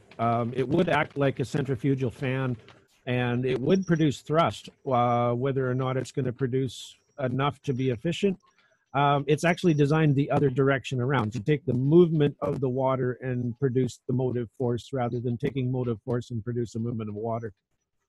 Mm-hmm. Maybe, John, maybe it would be designed like the old 18th century water wheels that used to push the boats. Maybe if you put 2 of those on and you got a little bit of shift, as Darko said, an engine in, maybe that would give you a bit of drive. Oh, that would definitely give you a bit of drive. Those are actually surprisingly efficient for being as old as they are.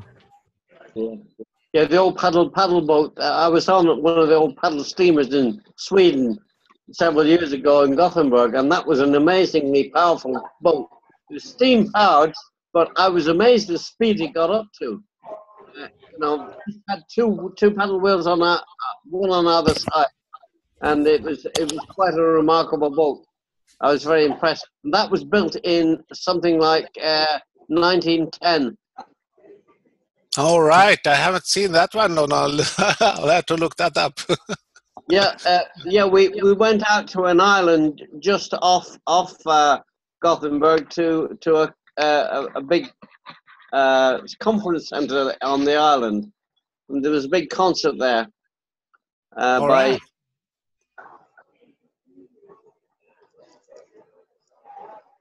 on as an entertainment for all the participants in it. It was very interesting. I don't remember a great deal because they start feeding me Swedish snaps on the way back. I just woke up in bed the following day. I don't even know how I got there. Okay, y'all. Looks like it's time. Hey, Carl. Looks like it's time for me to go. So. Okay, man. Yeah, I'm on my way. So we'll see you tomorrow. Have a good day. Yeah. We'll talk to you when you get to Peru. Tomorrow morning. Yes. Yeah. Thanks all. Travel safe. Yeah. Cheers. Send that chip over to you. And also, guys, I'm going to pull out, so I'll see you next time, all right? Yeah. Okay. Great. Thanks, Darko. Great contribution again, as always. Thank you very much. Cheers, Darko. Thank you very much.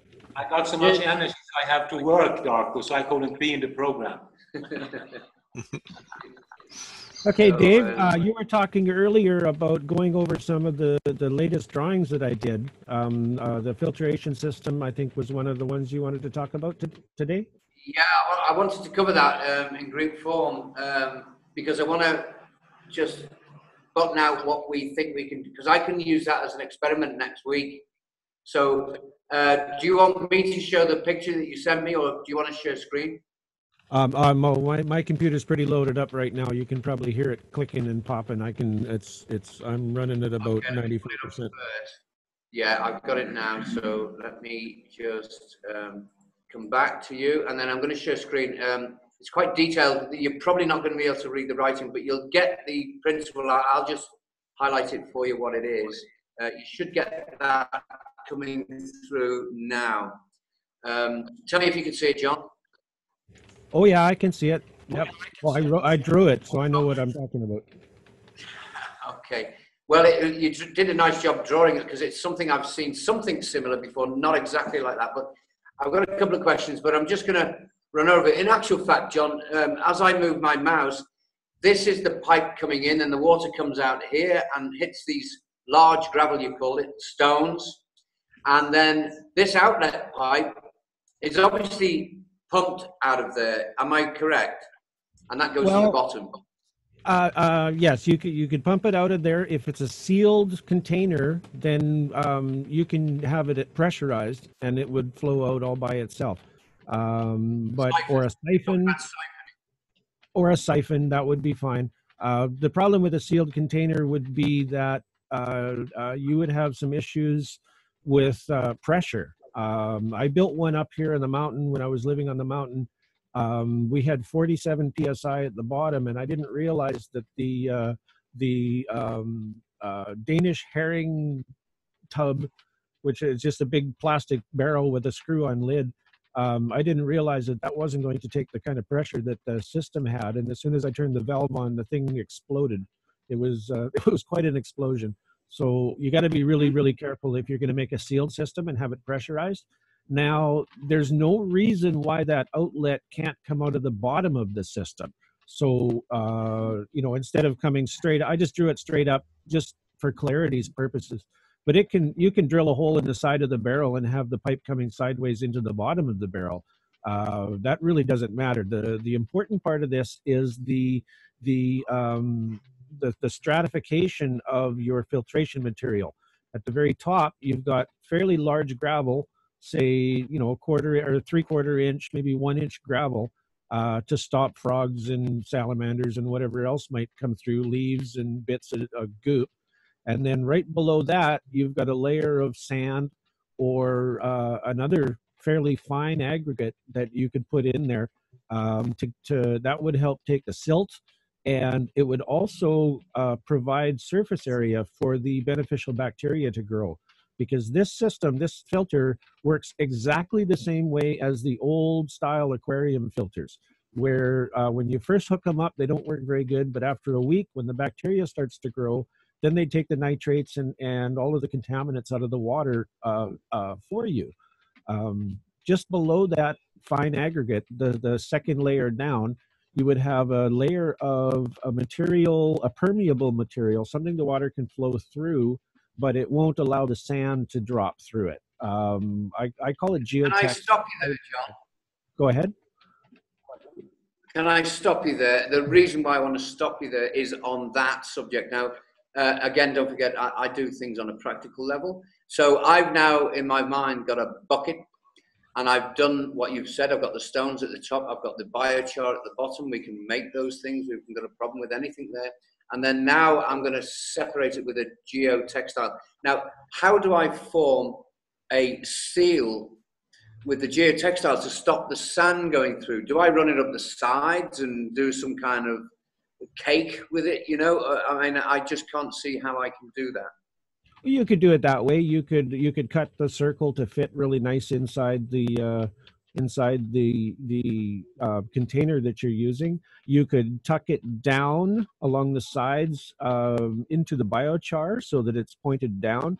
The whole purpose of that is to slow or stop the sand from infiltrating down into the bottom section of the barrel. Bringing it up the sides like a coffee filter, sure, that would work just fine. So a square box would be better than the round one on a practical side of things. If it's a gravity feed system and it's not being pressurized, I would say it would probably be easier to implement, not necessarily more practical. But if you're going to have any sort of pressure on the system, you want a round vessel because that's going to handle the pressure better than something square. Gotcha. Okay, and so therefore the biochar normally takes about a week to get all the carbon and all the shite out of it, really, before you can start drinking that water. But so this would have to have quite a lot of foreplay, if you like, to get it to work properly by filtering out the system. I had in my pool in my house in Liverpool, I had there's a sand filter, and I used to reverse blow it quite often to get all the crud out of the system. And that sand never needed to be changed for about 2 years each time. So if we employed a reverse blow system in this, would that work in this case? It would work. one of the wonderful things about these systems, especially where you're planning on putting them, is the materials to fill this, with the exception of, well, even with that membrane, the geotex or equivalent that I've got listed in there between the sand and the biochar, that could even be rice husks. It doesn't have to be a material. It can just be a layer of very, very fine, something that's not going to rot, something that won't decay. You could use the polyester fill from an old blanket. I mean, there's so many ways you could do it. It's just a filter. That's all it is to stop the sand from getting down into there. And if it does ever plug up, you pull the pipes out, you flip the thing over, and you fill it up again with fresh stuff. Also, what you were saying before about having to wash the biochar, you can wash it before you put it into the bucket, so you can get most of the fine stuff out of it before you even build the system. And it will take probably a week, 10 days, possibly longer for the bacterial action to build up within the system so that it's actually filtering correctly, because this isn't simply a mechanical filter. This is also a biological filter as well. And it will, if you have dead things, or a frog dies in the pond where you're getting your water upstream, as it goes through the filter, the bacteria that's in it will eat and neutralize all the crud that that dead critter is going to introduce into your water supply. So it not only it cleans the sediments and the little bits of stuff out of the water, it also cleans the bacterial and the biological aspects out of the water as well. Okay, that's interesting, because I want to speak to Paul Exall in Manchester about two things. Lars and I have got a little conversation going on here, and then the first thing really is this: whether or not to do a 2-week activated effective microorganism biochar, which can be dried out within the biochar, and then introduce that so that we're using effective microorganisms as well. What's your first impressions of that until I speak to Paul about it? Well, my initial impressions, if I understand correctly, there's several different types of EM, and 1 or 2 of those versions you actually drink. It's the consumable ones that I would use within this system. If you're going to charge the biochar with an EM, I would use the same EM that you would normally drink, not the ones that you would put in your garden. Okay, well, they're actually all edible, and that's the reason for effective microorganisms. There's one that is the farmer's version that normally you put with organic waste and organic food for animals. And then there is a few more refined versions, and the one that we would pick would be a refined version that we'd use for biochar. But I do need a little bit more expert advice on that, and if anyone's listening here, that if they've got any expert advice. But we're spoiled with having Paul on board, of course, and which leads to the second question, is that when we do our cooking in the kitchen, because we eat Darko's food a lot, which is all raw food, we have organic waste, and we have quite a lot of it, and there's more people coming in now. We've got a few choices. The big bin, which is really, it stands at waist high.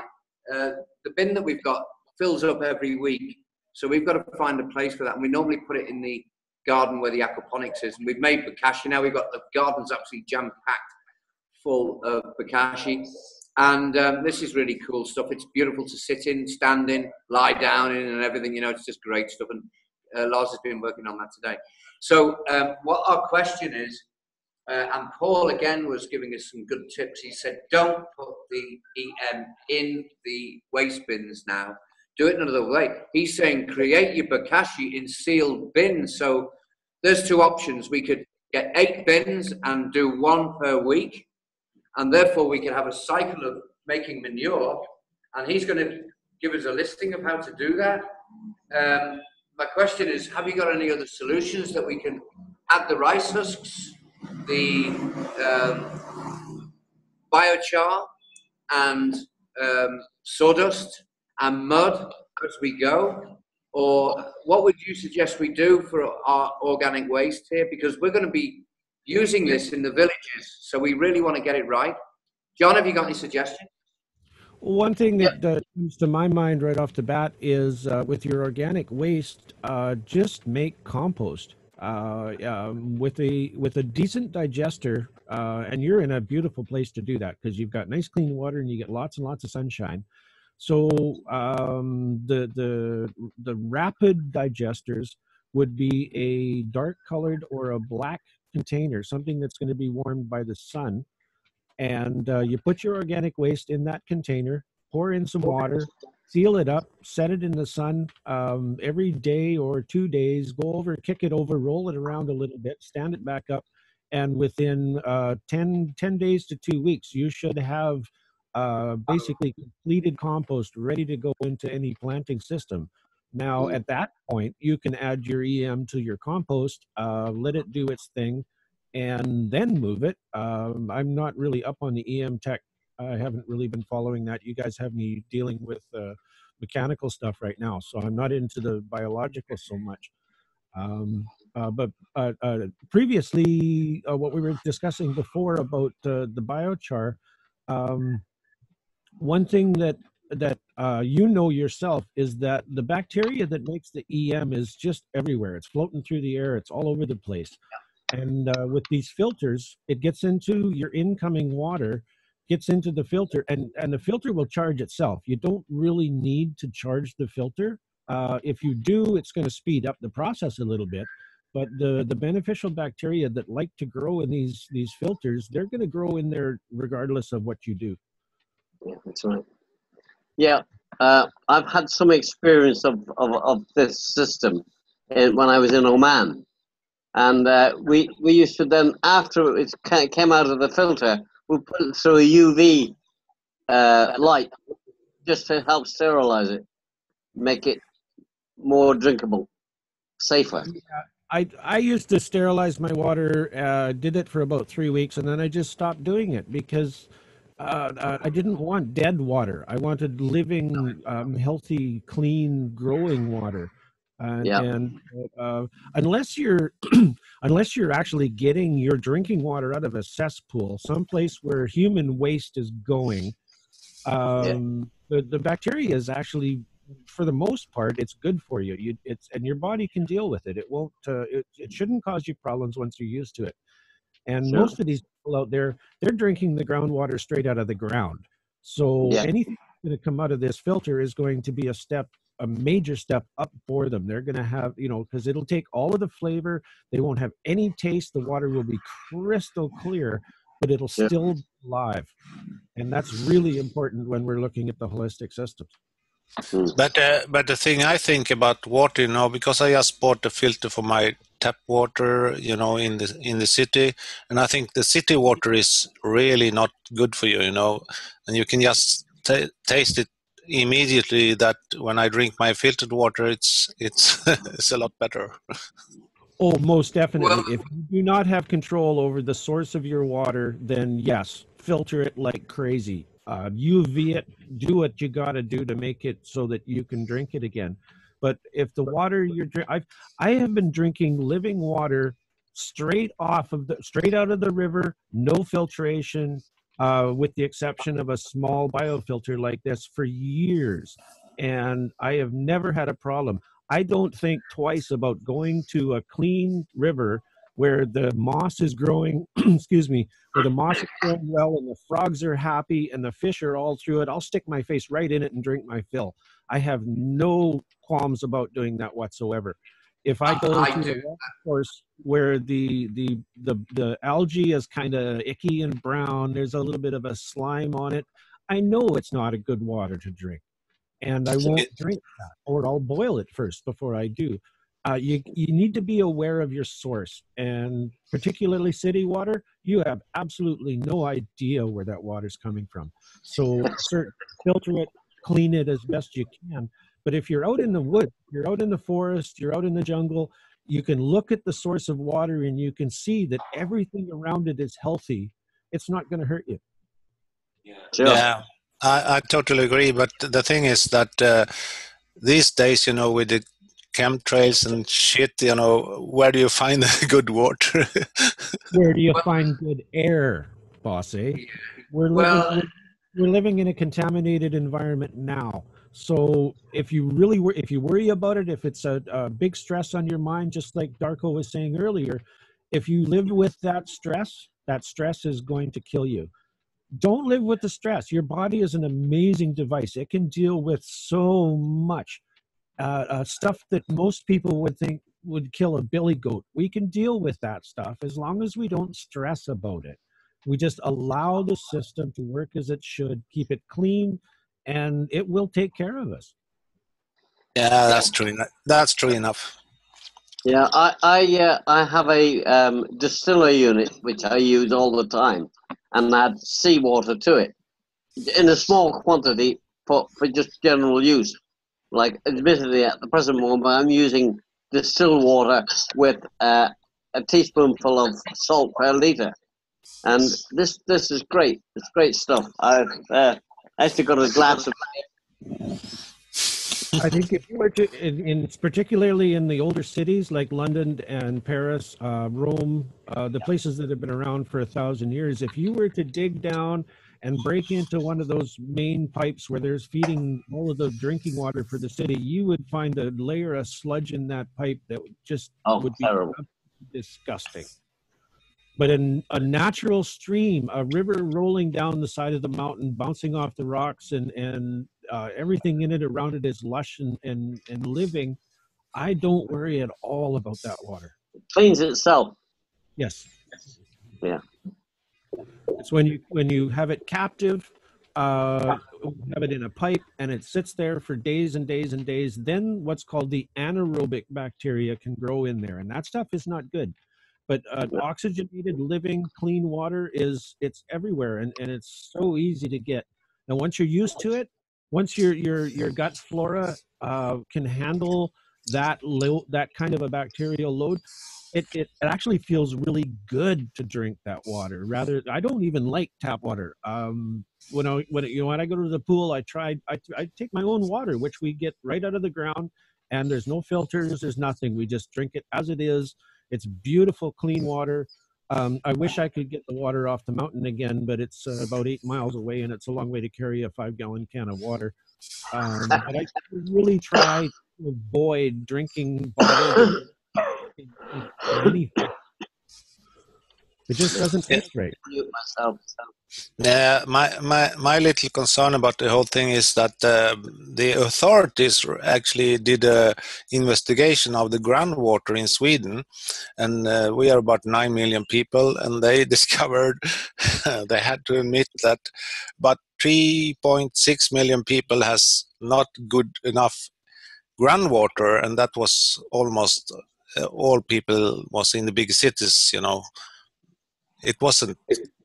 They had to admit this is not good.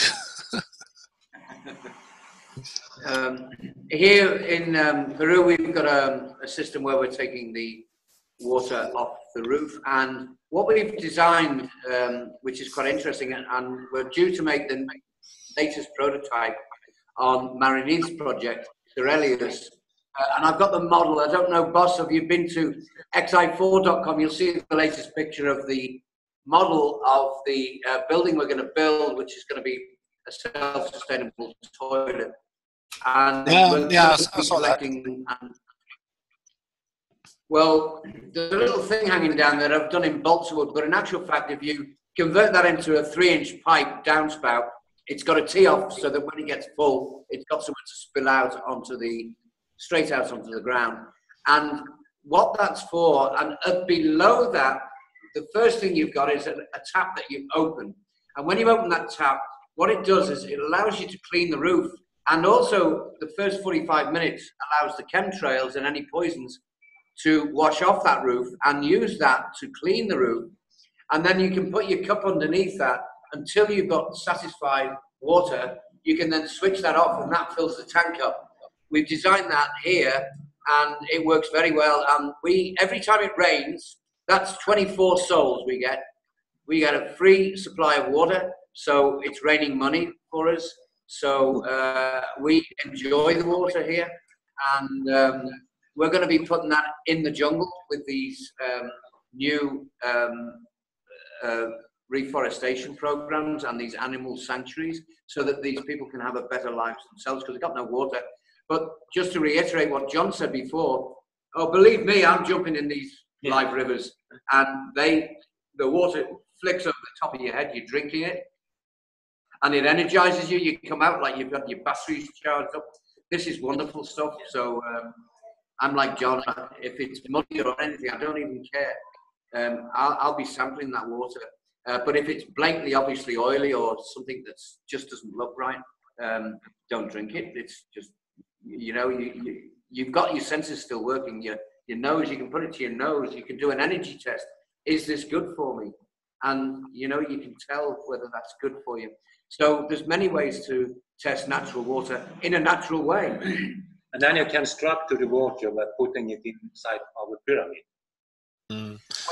Anyway, I think that big city water, that's not good. Well, it's funny that Lars should say that, because I wanted to involve you both, Bosie, in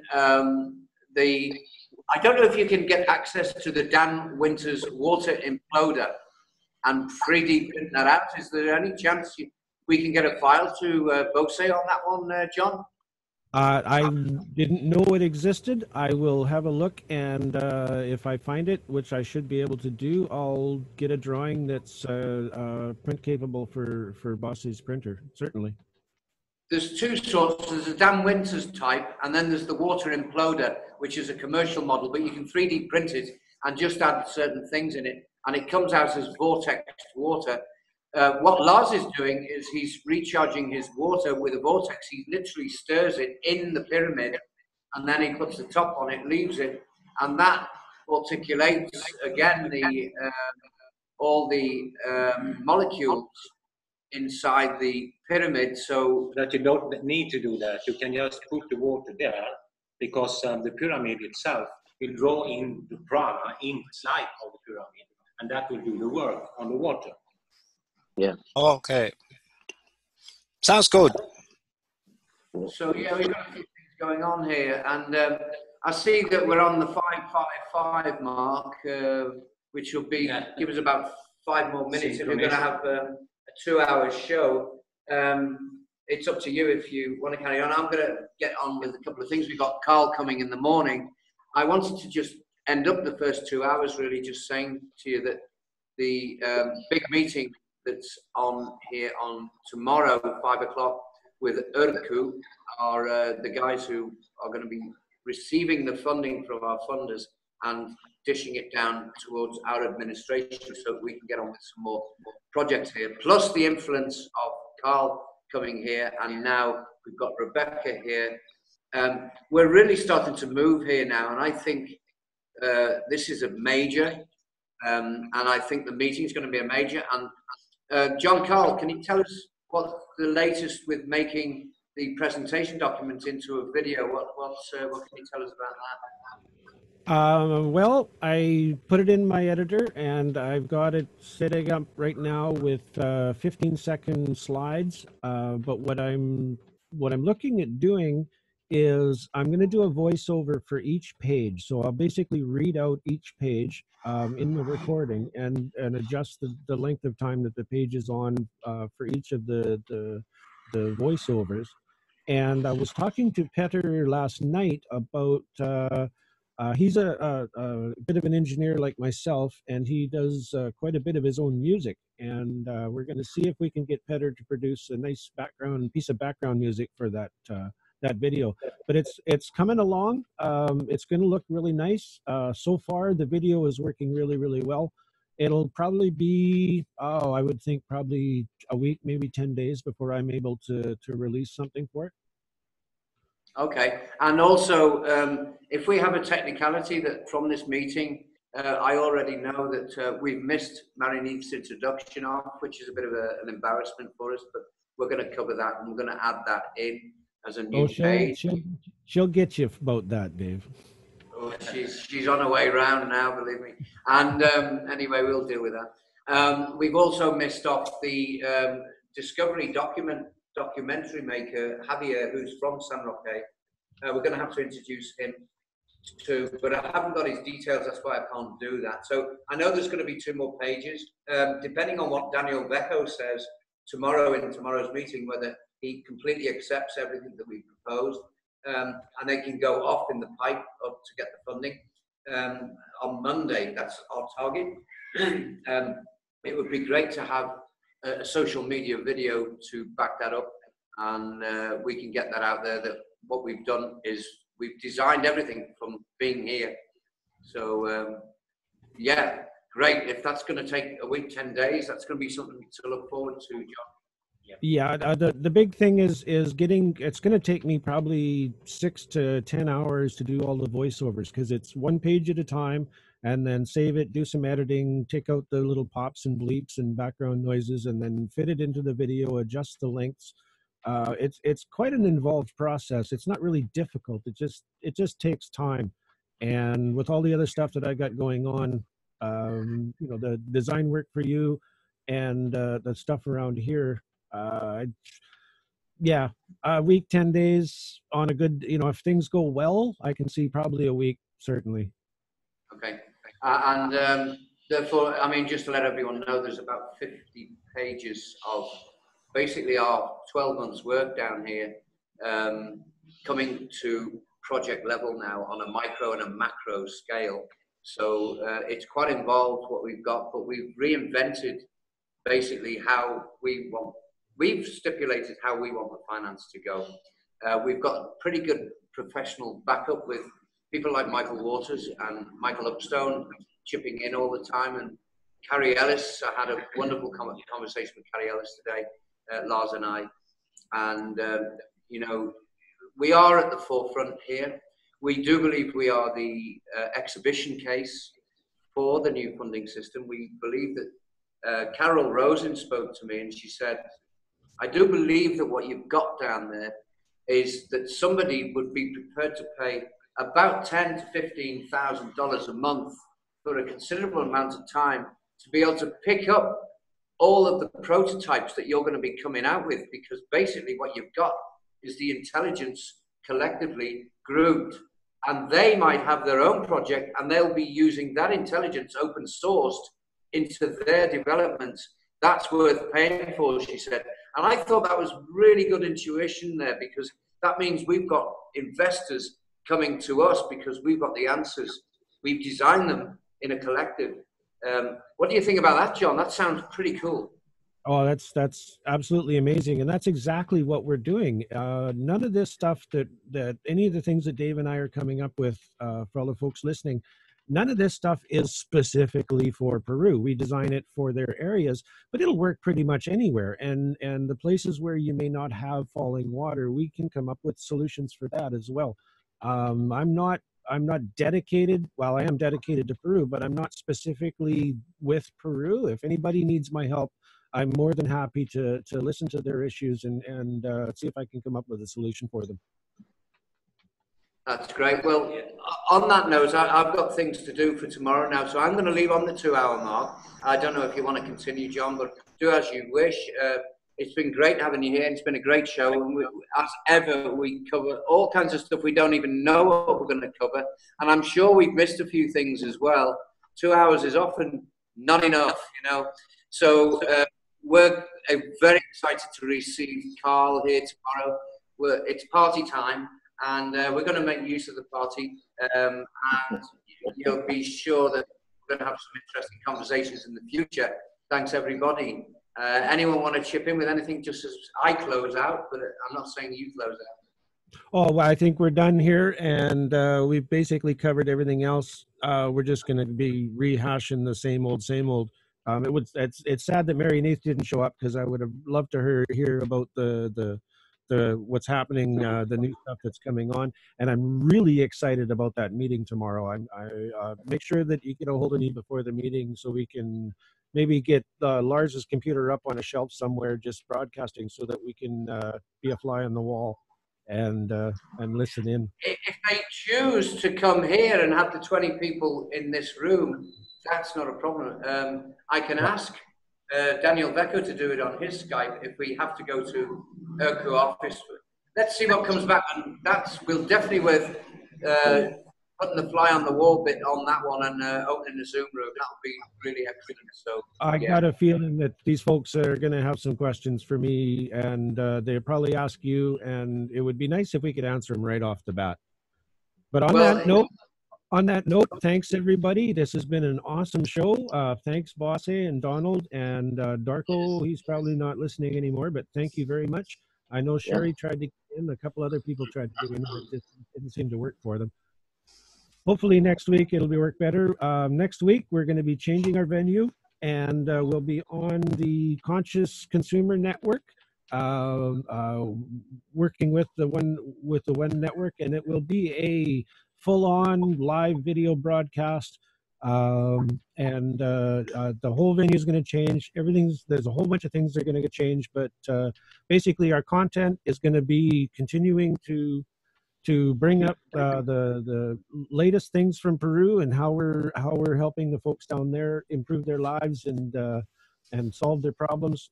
So I hope everybody has a chance to listen in next week on the 3rd, same time. We'll be posting on all the media sites everywhere we can, everywhere we have access to anyway, where to find these shows and where to watch live. So how is this new thing going to work? Is it Zoom room based or what?